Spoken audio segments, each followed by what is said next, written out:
Nous sommes de retour en direct sur le plateau de TV Finance et il est l'heure de retrouver le chrono DAX d'Éric Seban. Bonjour Éric. Bonjour. Bonjour, merci beaucoup d'être avec nous ce matin. Éric Seban, vous êtes trader, formateur et coach. Et également, vous avez mis en place le réseau Strafi, réseau de traders indépendants franchisés. Vous êtes avec nous pour nous expliquer comment le DAX pourrait être travaillé. Est-ce qu'on peut résumer comme ça ? On est mis face à un élan de joie, la géopolitique se détend, mais est-ce que pour autant les investisseurs peuvent se sentir libérés ? Non, parce que finalement le contexte n'a pas beaucoup changé. Voire pas, en tout cas sur l'activité ça n'a pas changé. Il y a extrêmement peu d'acteurs présents sur le marché. Toute la semaine dernière, c'était une semaine un peu particulière, il y avait les attentes, donc beaucoup d'acteurs étaient sur la touche. Cette semaine c'est à peu près la même chose aussi. Entre jeudi dernier et aujourd'hui, globalement, il y a 160, 150 points d'écart, un petit peu en baisse. Il se passe rien du tout en fait. On continue de latéraliser avec des volumes extrêmement faibles, moins de 22 000 contrats par jour échangés en moyenne. C'est misérable, il n'y a rien. Ce qui laisse beaucoup de champ libre au chaos algorithmique. En intraday, c'est très compliqué de travailler parce qu'il y a très peu de contreparties, ça se déplace pour rien. Voilà, on manque de repères, même jusque dans l'intraday. Alors après, sur le swing, sur un horizon de temps un peu plus long, c'est plus simple, parce qu'on voit bien qu'on est en latéralisation. C'est pas que ça vous donne des idées de trading, évidemment, à moins de travailler les bornes. Et là, en ce moment, vous le voyez sur le graphique que je vous ai donné, ce matin, vous avez une zone jaune qui est en train de se mettre en place. C'est une nouvelle zone de latéralisation qu'on peut comprendre entre 24 500 en bas et 25 200 en haut. C'est une zone qui se met en place, qui n'est pas encore définitive, mais qui peut déjà être travaillée sur les bornes hautes et basses, mais avec beaucoup de patience. C'est un graphique hebdomadaire que je vous ai indiqué, parce que si je vous mets un graphique jour, ça va vous effrayer. On dirait une small cap, le DAX. Il ne se passe rien, ça part dans tous les sens. C'est très difficile à lire, il y a beaucoup de bruit. Donc, pour gommer ce bruit, on augmente un petit peu le zoom arrière et on se reporte sur une durée de temps un petit peu plus longue.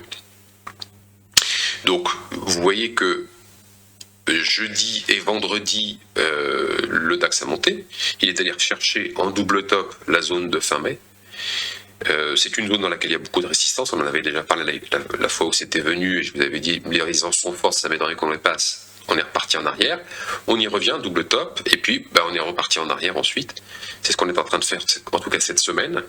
Et donc vous avez, classiquement les deux bornes, vous les voyez très clairement, 24 500, 25 200, qui sont les bandes d'une zone de latéralisation qui se met en place et qui peut commencer à être jouée. Évidemment, on peut ne pas s'arrêter en double appui, puisqu'après le double top, il y a le double appui, et on peut repartir un cran plus bas dans la zone rouge, qui est la zone plus large de latéralisation. Donc on voit bien qu'en fait le DAX n'a strictement aucune direction et on ne peut pas aujourd'hui dire que tout le monde est tranquille parce que, alors vendredi dernier c'était l'échéance, il y a des contrats d'options qui ont tourné, donc évidemment le nombre de contrats d'options a baissé. Là on refait, en tout cas c'est ce qui semble être le cas, on reconstitue les couvertures avec une volatilité qui, alors que le DAX est resté à peu près dans la même zone de prix, a pris 2%, et un ratio des options de couverture qui est pas terrible. On est autour de 1,2, c'est-à-dire que vous avez 1,2 put pour acheter pour un call acheté. Ça veut dire que vous avez un tout petit peu plus d'options de vente, celles qui servent à couvrir les portefeuilles, que d'options de hausse qui servent à jouer la hausse du cours. Donc c'est pas très protégé pour le moment, mais bon, on sort de l'échéance, donc on peut considérer que les couvertures sont en train d'être reconstruites. En tout cas, c'est un point que je vais observer évidemment avec beaucoup d'attention, parce que si ça ne remonte pas, ça peut laisser entendre qu'il y a une certaine complaisance qui se mettrait en place si ça dure plusieurs semaines, donc on va avoir l'œil là-dessus. Et puis on va surtout regarder si les volumes repartent, parce que là, et c'est pas seulement le DAX, vous avez beaucoup d'instruments financiers qui en ce moment, il y a une forme de léthargie qui plane depuis une semaine, et plus on va rentrer dans cette léthargie, et plus ça va être difficile de travailler, parce qu'après il n'y a plus que les algos qui bossent. Je sais pas trop ce qui se passe. Sincèrement, je sais pas ce qu'on attend. Autant, la semaine dernière, on attendait le discours du nouveau président de la Fed, on attendait la signature d'un accord pour vendredi, elle s'est faite plus tôt. Bon voilà, on attendait. Mais une fois que tout ça est passé, on voit que ça repart pas. Donc, je pense pas que ce soit la chaleur qui ait abruti tout le monde. Et il y a des décisions qui ont du mal à se prendre, et voire même, on préfère ne plus rien faire plutôt que de faire quelque chose dans un paysage qui est de plus en plus difficile à lire. C'est très clair, effectivement. Ce dont on a encore l'impression, c'est que les investisseurs ont bien intégré que il est possible que la moindre escarmouche, la moindre étincelle fasse tout repartir comme avant. Donc en réalité, la prise de risque, pour l'instant, elle serait trop audacieuse d'une certaine façon. Oui, parce que vous voyez, le reflux des cours de pétrole il est quand même assez significatif, et vous n'avez pas pour autant une frénésie optimiste. Donc en effet, c'est la méfiance qui domine, à un point rarement atteint pour le moment en tout cas. Et le problème, c'est que moi je suis pas économiste, mais je vois pas tellement bien ce qui va déclencher une reprise des actions, de l'action d'une manière générale dans ce contexte. Donc c'est un peu inquiétant parce qu'évidemment on peut pas beaucoup travailler.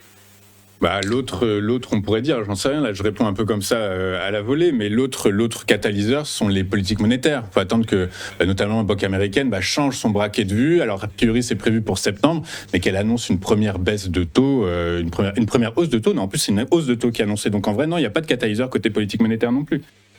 Oui, puis septembre c'est loin. D'ici là, il faut bosser quand même. D'ici là, il faut bosser, il y aura les vacances, Eric, et ça nous fera du bien à tous. Merci beaucoup, Eric, d'avoir été avec nous ce matin. Eric Seban, vous êtes trader, formateur et coach. Vous êtes également le leader de Strafi, qui est un réseau de traders indépendants franchisés. Et vous en avez beaucoup des traders qui sont avec vous, Eric ? Non, pas beaucoup, parce que je m'occupe de tout le monde, donc un petit peu moins de 20. Il faut être présent tous les jours, donc il faut les faire monter en compétences et répondre aux questions. On ne peut pas être présent pour beaucoup trop de monde, donc c'est limité. En fait, les nombres de places est limité. Exact. Écoutez, très bien. La rareté a de la valeur. Merci beaucoup, Eric. À très bientôt. Et nous, on se retrouve dans un instant après cette page de publicité. On retrouvera Mohamed Ganet, notre expert crypto, avec lequel on va revenir sur des sujets un peu brûlants, voire même peut-être un peu poil à gratter. À tout de suite sur Téléfinance.